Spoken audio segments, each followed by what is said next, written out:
Hello geometry students, my name is Jami and this video is our discussion on section 4.6, isosceles, equilateral, and right triangles.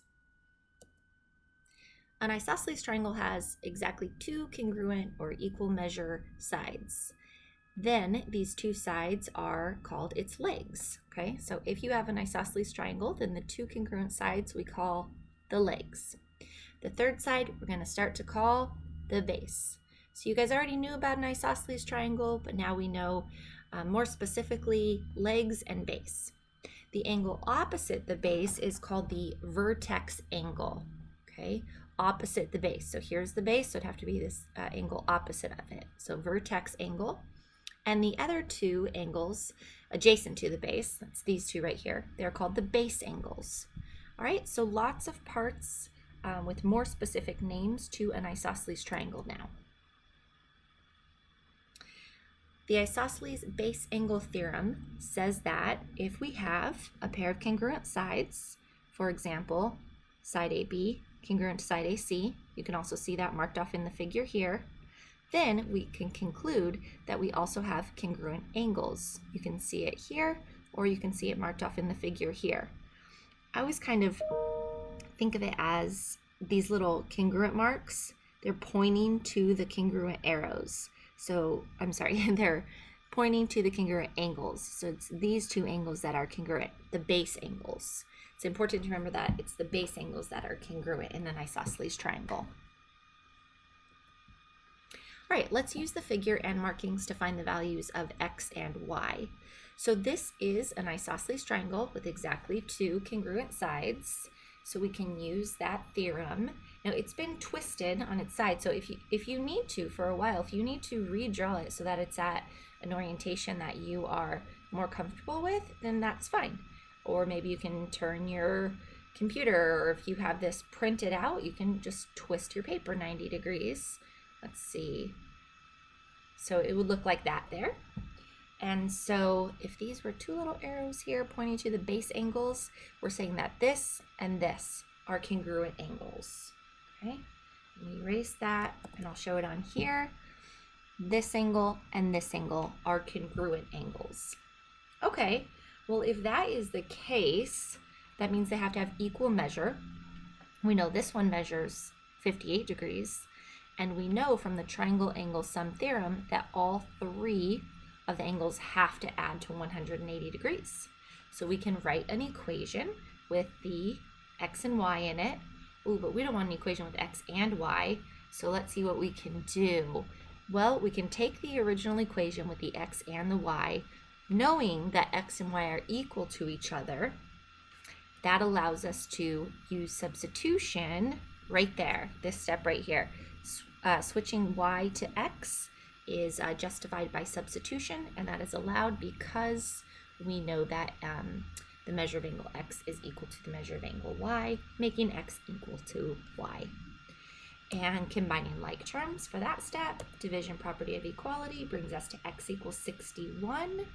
And let's see, do they want us to find the values of x and y? So they would both be 61. Do a little quick check. Also helps you to understand what that 61 equals.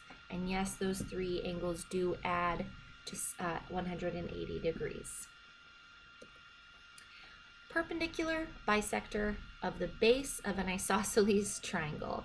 So we're going to cut the base in half. All right. So the theorem says that if segment AB is congruent to segment AC, and you can see that with these single tick marks here and here, okay? So they're saying if we have an isosceles triangle, basically. And, okay, there's the next part. We have to have angle 1 congruent to angle 2. So this dashed line, it is not a part of the triangle. Whenever it's dashed like that, it could exist if you drew it, but it's not a part of our figure. But if it were there, then angle 1 and angle 2 would have the same measure. Okay, so it's there in such a way that angle 1 and angle 2 are congruent. If that is the case, if you can get, let me erase some of that. If you can get this marking and this marking, then you can conclude look at all of this. You can add the 90-degree angle, and you can add the double tick marks down here. And that is because we have segment AD will end up being perpendicular to BC, and segment BD ends up being congruent to DC. Kind of makes sense if you think about it. Just use your common sense. You guys are super smart. Don't let the theorems let you forget about your already smart common sense. If this was a slice of pizza and you cut it exactly in half so that you get exactly half and your friend gets exactly half, it would end up 90-degree angle here, and then like the crust is equal for each of you guys too. Okay, so you guys use that intuition, confirm it with theorems like this one here, the perpendicular bisector of the base of an isosceles triangle theorem. All right, let's use the given figure to find the value of x. All right, let's take a look at that there. If you need to twist your paper or redraw it so it's B is at the top, it's fine. Well, by the isosceles base angle theorem, we know that angle A is congruent to angle C. Okay, so I'm going to add something to our figure. I'm going to add the knowledge that angle C equals 51 degrees. Okay, we're finding missing parts. We didn't get to go straight to X, but we're getting close. What else can we say?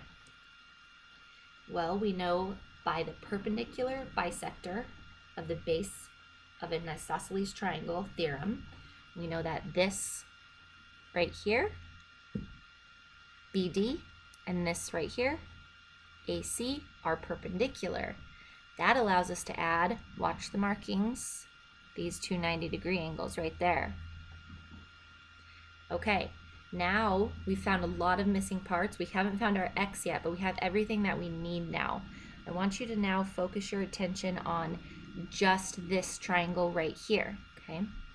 Just that triangle, we know by the triangle angle sum theorem that all three angles, all three, 1, 2, and 3, have to add to 180 degrees. We use this one a lot, I tell you. Keep an eye out for it. Okay, so that being said, we can write an equation with an x in it. It'll be the measure of this angle here plus the measure of this angle here plus the measure of this angle here. So those three has to, there they are, 1, 2, and 3, has to equal 180 degrees. Okay, using substitution, that would be 51 degrees, comes from right here. 90 degrees comes from right here. And our unknown x is just left as x, and we'll set that equal to 180. Combine like terms and use the subtraction property of equality to isolate x, and you should get x equals 39. And let's see if we can stop there. It just asked us to find the value of x, so we are done. So that is a 39-degree angle, and the value of x is 39. And you can quickly check your work just by grabbing a calculator and maybe doing 90 plus 51 plus 39, making sure that equals 180. You could also focus on the large triangle. You could pick up your calculator and do 51 plus 51 plus, this one right here would have to be 39 times 2, so 78. Do 51 plus 51 plus 78, and you'll find that you get 180 for the large triangle. All three triangles up here, 1, 2, and the large one, their angles have to sum to 180, so you can always use that to check your answers. If equilateral, then equiangular triangle. All right, so that is a corollary from theorem 4.1-6 in our book, and the corollary says that if you have AB congruent to BC congruent to CA, okay, so you need all three sides to be congruent, okay? So you need 1, 2, 3. So not just isosceles, you need equilateral. So that's if equilateral. Then turn these into little arrows, kind of like I was saying before, and they're pointing to the congruent angles. 1, 2, 3. So it turns out that if your triangle is equilateral, then it is also equiangular. And I want to point out that if a triangle is equiangular, oh, that one didn't look good. If a triangle is equiangular, they all have to add up to 180 degrees. That would mean 180 divided by 3. All of those angles would equal have the measure 60 degrees. Okay, so using this theorem, if you have this situation, then you also have a 60, 60, 60 equiangular triangle. If equiangular, then equilateral triangle. So this is the converse to that. It's basically, it is saying that if you have this situation, so if you have an equiangular 60, 60, 60 triangle, then that triangle is equilateral. So if then goes this direction and it goes this direction, the converse. So it's a biconditional statement, holds true both ways. All right, so let's try one. I see a little equilateral triangle right there, which means it's equiangular, which means that all the interior angles measure 60. So let's see. Each triangle in the floor pattern shown is an equilateral triangle. Find the measures of each angle in triangle XYZ. Go ahead, pause this video and give it a try. Welcome back. If you wrote down that triangle XYZ is equilateral, therefore equiangular, and then we have the measures all being equal to each other, and we know that the measures have to add up to 180 degrees. This is a typo. I don't know why that's there twice. Well, maybe they're using substitution to show that all three are equal to each other. Yeah. So, should erase. This is, we know that all three of these are equal to each other, so they're just using substitution to make them all the measure of angle X. Reason why, we can then combine like terms, and that's really showing why that division of 3 is appropriate. So watch here, combine like terms, and then the division property of equality gets us the measure of angle X is 60, which means the measure of angle X, angle Y, and angle Z equals 60 degrees. That was quite a lot of work shown to say that they all equal 60 degrees. But it does, if this were a 2-column proof, that would have set us up appropriately. These are our statements, and then we would be able to list each of the justifications or reasons on the other side. Hypotenuse leg, H-L. Okay, for a triangle to have a hypotenuse, it has to be a right triangle. So only use the hypotenuse leg theorem if you're addressing a right triangle. Otherwise, it just doesn't make any sense. Okay, so if you do have two right triangles like this here, and you're being asked to prove that they are congruent, well, good news. You already have one part congruent because you already are told that they're right triangles. So you have one angle already, 90 degrees and 90 degrees. Now, here's your task. If you can get one of the legs congruent to a leg in the other triangle, and if you can prove that the hypotenuses are congruent, then you can conclude that those two triangles are congruent. The justification would be H-L for hypotenuse leg. All right, so let's use the hypotenuse leg theorem. The triangles must meet, to use the hypotenuse leg theorem, the triangles must meet 3 conditions. 1, they have to be right triangles, and we know that, otherwise they wouldn't have a hypotenuse. 2, the triangles have to have congruent hypotenuse. That's what you see in red. Let me erase some of the scratch work. This is true because otherwise they wouldn't have a hypotenuse. This is the part you see in red right here, congruent hypotenuses. And then the third part is what you see right here in blue. So all 3 of those confirmed allows you to conclude the 2 triangles congruent by the H-L hypotenuse leg theorem. All right, I want you to go ahead and take a look at this problem. Pause this video and see if you can write a 2-column proof on proving these 2 triangles congruent.